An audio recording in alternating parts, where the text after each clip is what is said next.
Bismillahirrahmanirrahim. Saudara-saudaraku, pernah suatu ketika datang seorang pemuda. Dia mengkonsultasikan masalahnya.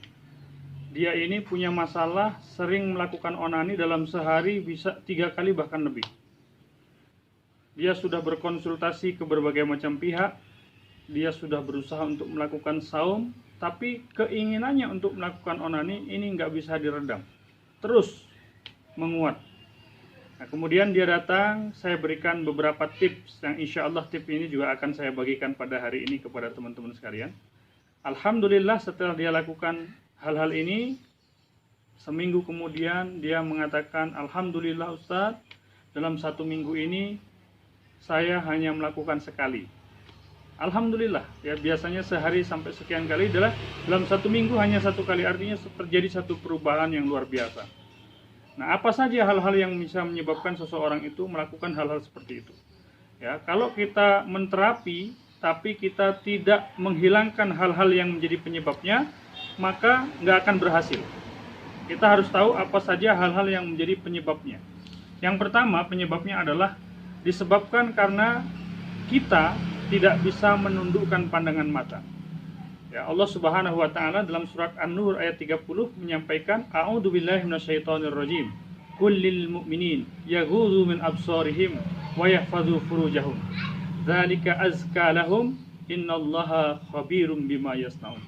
Kullil mu'minin, katakanlah kepada orang-orang beriman, yaghudzu min absarihim, tundukkanlah pandangan mata mereka, wa yahfazu furujahum, dan jagalah kemaluan mereka. Dzalika azka lahum, itu lebih suci bagi mereka. Jadi Allah Subhanahu wa taala menggandengkan antara pandangan mata, menundukkan pandangan mata dengan menjaga kemaluan. Apa kaitannya? Kenapa Allah gandengkan antara menundukkan mata dengan kemaluan? Karena dosa kemaluan itu dimulai dari dosa mata. Orang yang tidak bisa menundukkan pandangan matanya, maka kemaluannya tidak bisa diatur. Nah, ini yang pertama. Kita hari ini hidup di satu zaman di mana pornografi terpampang di mana-mana, diakses begitu mudah di berbagai macam media, di internet, ya. Maka kalau kita ingin bisa berlepas diri dari kebiasaan seperti itu, hentikan kebiasaan nonton film porno, menonton hal-hal yang dilarang oleh syariat, karena ini bisa merusak daya tahan keimanan kita. Itu yang pertama, ya. Kemudian yang kedua, lakukan adab-adab yaumiyah di dalam kehidupan sehari-hari, terutama adab ketika masuk kamar mandi. Rasulullah Shallallahu Alaihi Wasallam dalam hadis riwayat Imam Tirmizi menyampaikan, satru ma baina ayunil jin wa aurati bani adam idza dakhala ahadahumul khala an yaqulu bismillah. Jarak antara pandangan mata setan dengan aurat Bani Adam, anak keturunannya Nabi Adam, adalah ketika dia masuk ke kamar mandi, dia membaca bismillah, dia menyebut nama Allah. Ya. Ketika seorang hamba menyebut asma Allah ketika masuk kamar mandi, maka seketika itu juga terhijablah pandangan mata setan. Tapi ketika seorang anak Adam lupa menyebut nama Allah, maka setan menikmati tubuh orang tersebut ketika masuk kamar mandi. Ya, na'udzubillah. Anak-anak kita yang laki-laki, khususnya yang perempuan, kita ajarkan setiap masuk kamar mandi baca nama Allah, baca bismillahirrahmanirrahim, ya, baca bismillah, ya. Kemudian baca Allahumma inni a'udzubika minal khubusi wal khaba'is. Doa ini menjadi pelindung, doa ini menjadi benteng yang membuat setan terhijab dan gak mampu menembus pandangannya kepada diri kita. Ya, ini. Terus kemudian setelah adab-adab keseharian ini kita pakai, karena inilah yang membedakan Islam dengan agama yang lain. Islam ini agama yang sempurna, yang mengajarkan berbagai macam tata cara. Kita di dalam Islam diajarkan bagaimana masuk kamar mandi, bagaimana keluar kamar mandi, bahkan bagaimana cara mandinya itu diajarkan. Bagaimana masuk rumah, keluar rumah, bagaimana pakai baju, melepas baju. Semua jenak peristiwa dalam kehidupan kita itu diajarkan dalam Islam. Dan ini yang tidak ada dalam ajaran agama yang lain, ya. Tuntunan seperti ini bukan dalam rangka menyusahkan kita, tapi justru dalam rangka menyelamatkan kita dan memudahkan kehidupan kita di dunia dan di akhirat. Setelah hal-hal tersebut kita lakukan, kemudian kita bantu dengan ruqyah. Bagaimana tata cara ruqyahnya? Berikut tahapan-tahapannya.